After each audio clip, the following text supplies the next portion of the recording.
Congress BJP party రెండు కూడా నాటకాలు ఆడుతున్నాయి.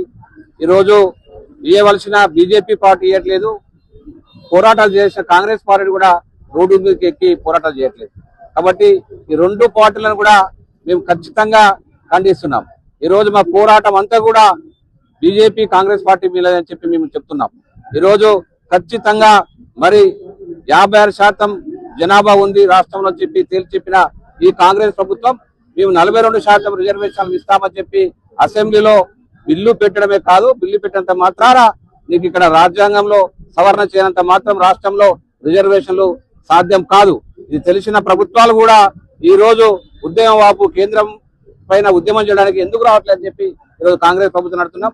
మరి ఈ రోజు రాష్ట్రంలో ఉన్న జనాభా సగ భాగానికి పైన 56% ఉన్న బీసీలు మా వాటా మాకు ఇవ్వండి, మేమెంతో మా వాటా మాకు ఇవ్వండి అని చెప్పి అడుగుతుంటే ఈ కేంద్ర ప్రభుత్వాలు ఎందుకు స్పందించట్లేదని చెప్పి ఈరోజు భారతీయ జనతా పార్టీ అడుగుతున్నారు.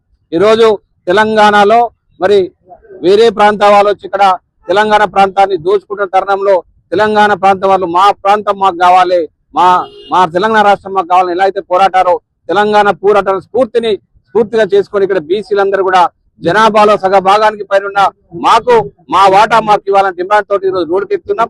ఖచ్చితంగా గ్రామానికి కూడా బీసీ ఉద్యమం బలోపేతం అవుతుంది.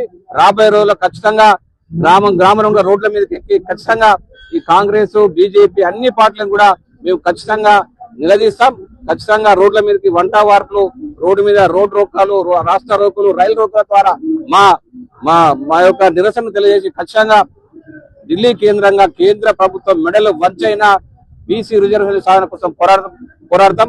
ఖచ్చితంగా డిసెంబర్ లో జరిగే పార్లమెంటు సమావేశంలో మరి ఇక్కడ ఉన్న కాంగ్రెస్ ఎంపీలు గాని బీజేపీ ఎంపీలు గాని రాష్ట్రంలో బీసీలు ఏం కోరుకున్నారో ఏమి కావాలని చెప్పి సందర్భాన్ని 42% రిజర్వేషన్లు ఇక్కడ అమలు పరచాలని చెప్పి కాంగ్రెస్ ప్రభుత్వంలో ఉన్న 8 ఎంపీలు, బీజేపీ పార్టీలో 8 మంది ఎంపీలు ఖచ్చితంగా పార్లమెంట్ లో స్తంభింపజేయాలి.